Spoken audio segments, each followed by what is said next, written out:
Hey guys, Civilord here, back again with another action figure review. Today we'll be taking a look at the Mattel Creations exclusive Masterverse Masters of the Universe Revelation Dark-Lyn, who, to my knowledge, is a deluxe offering from the Masterverse line, brought to us by the fine folks over at, say it with me now, Mattel. But you already knew that because I did say it was a Mattel Creations exclusive. So it wouldn't make sense if Hasbro made it, right?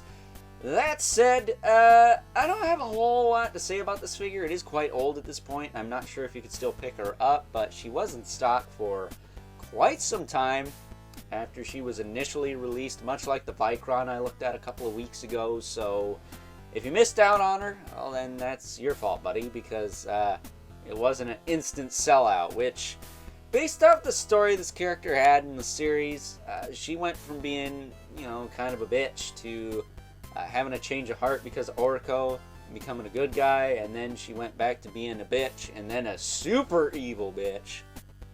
I just don't get how you can have a change of heart like that and then just go to being a friggin' maniacal, psychopathic sadomasochist. Like, what the hell? She killed everyone in heaven, for crying out loud. That's not overkill, is it? The question I want to know is, did she kill the sorceress twice? Or maybe Skeletor killed her the first time. Either way, sorceress dies, and then does she go to heaven, Preternia, and then when Dark-Lyn destroyed Preternia, did the sorceress die again? Like, what the hell, man? Chillax. That said, let's go right to the chase and get into the meat and taters of this review. Starting off with Dark-Lyn's accessories, she comes with a pair of grip hands. Nothing to grip, but she's got them. It's better to have them than not, but I'm always a fan of having stuff to put in the grip hands as opposed to just getting stuff I can't use. That said, we do get a pair of open hands, which you can use as relaxed or I guess spellcasting hands. Then we got a couple of fireball effects. Kind of small versions of what the Skelegod figure came with. But this time we get two of them. And they can fit over her fist stands that she's got on her right now. That said, bringing in one of these grip hands, if you got extra power swords laying around, they do fit in here nice and snug. So I'll probably display mine with this in a fist hand.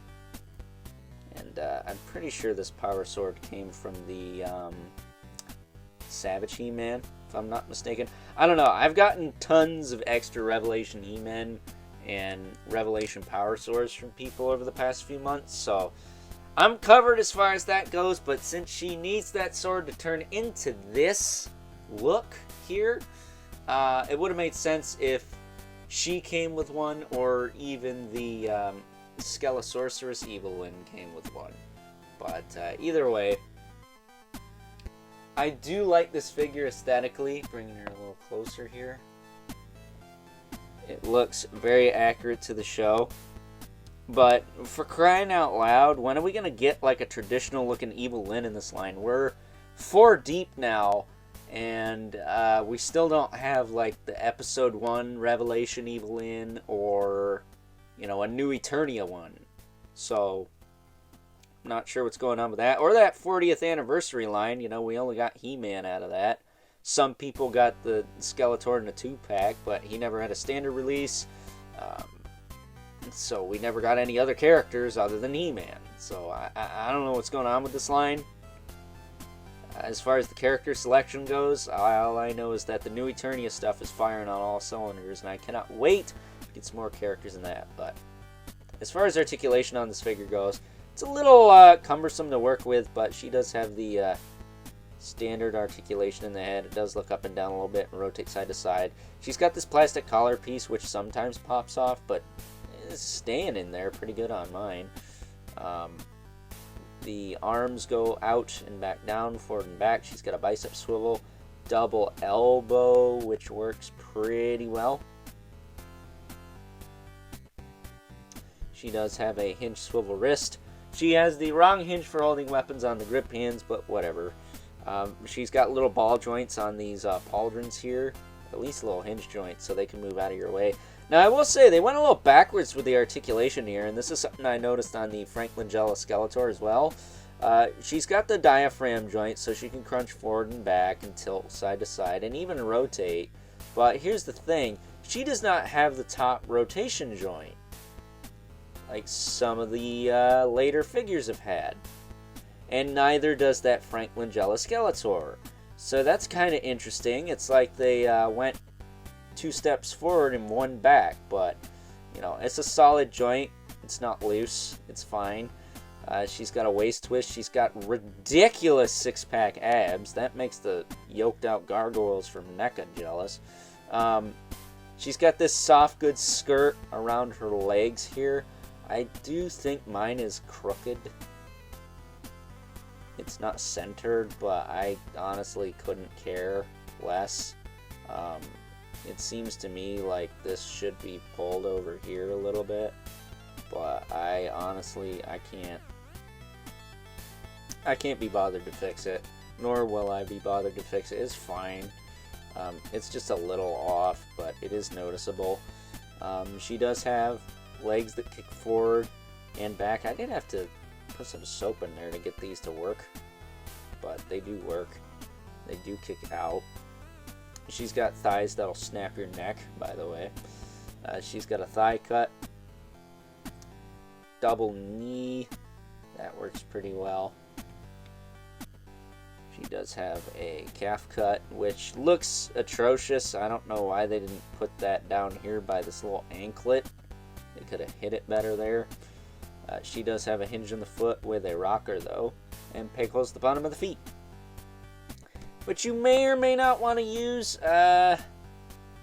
Sometimes she stands, sometimes she likes to topple over, but it's nothing too major. I will also mention she is like the larger scale deluxe figure. She's not like the deluxe that comes with a bunch of stuff, so pretty cool.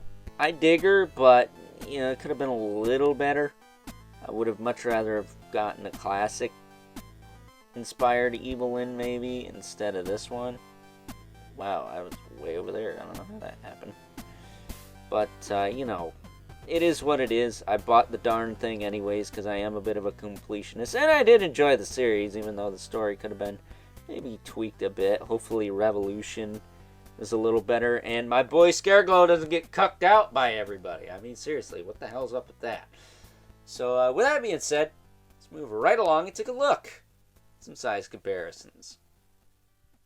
First up, here is the Dark-Lyn, alongside a couple other individuals who are amped up with the power of Grayskull. First up, we have Savage He-Man, who, as you remember in the Masters of the Universe Revelation series, calls down the power of Grayskull without using the power sword and kind of goes all Hulk on us. That said, this figure is not a very good representation of that. He is much too small compared to both Dark-Lyn and, of course, Skelegod, who is a really cool looking figure with some of the crappiest ankle joints on the face of the planet. I mean, seriously, these things are hecka loose. Like, what is going on here? He's good at this. So that's pretty lame.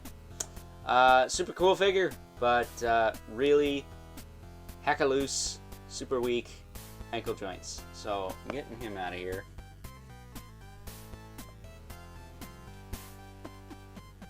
As well as this He-Man, who looks a lot more like the who's that guy from X-Men? That's part of the Savage Land crew. He looks like one of those dudes. But since this wouldn't be one of my videos without him, here is good old Brother Mandibilith from Mythic Legions. And the infamous 11 Spawn, who is not towering over everyone today because Dark-Lyn's got a little bit of height. You include her hair poof and collar piece there compared to Al Simmons. But that's okay. She is amped up with the power of Grayskull after all, so With that being said, it's time now to wrap things up. Some final thoughts. Overall, and if you are a die-hard Masters of the Universe Revelation fan, I guess I would say such as myself, or a completionist with this Masterverse line brought to us by the fine folks over at Mattel, which is, I think, the category I best fit into, then this figure is a must-have. Although, I will say, it would be nice to get a more traditional-looking Evelyn in this line. I mean, we've gotten 3 from Revelation, none of which are based off the way she looked in that first episode, which I'm sure is the one most people would like to have at this point. I mean, come on, man. We got one of Megan Foster from the frickin' '87 movie, but no traditional Evelyns in this line yet. That seems kind of weird to me. But I will say, for being the 3rd iteration of a character that has never really tickled my fancy, from a series I did quite enjoy, but thought could have been maybe a little better at times, I guess. I mean, seriously, she has the power of the Sorceress, and now the power of Grayskull, like, holy crap, OP much? This is a really well done figure of that look for the character, and shy of not coming with a power sword, which is just weird to me, because literally Savage He-Man came with a power sword, and he didn't even use it. So I guess you could just give her his, but for the deluxe price point, probably should have come with it. I will say, this is a tried and true representation of how she appeared towards the end of the series. It's a really well done figure in that regard, and if you didn't pick it up when it was available, you were sleeping, because she was available for quite a while, just like Vicron was. So, with that being said, I hope you guys enjoyed this review, and until next time, I'll catch you guys later.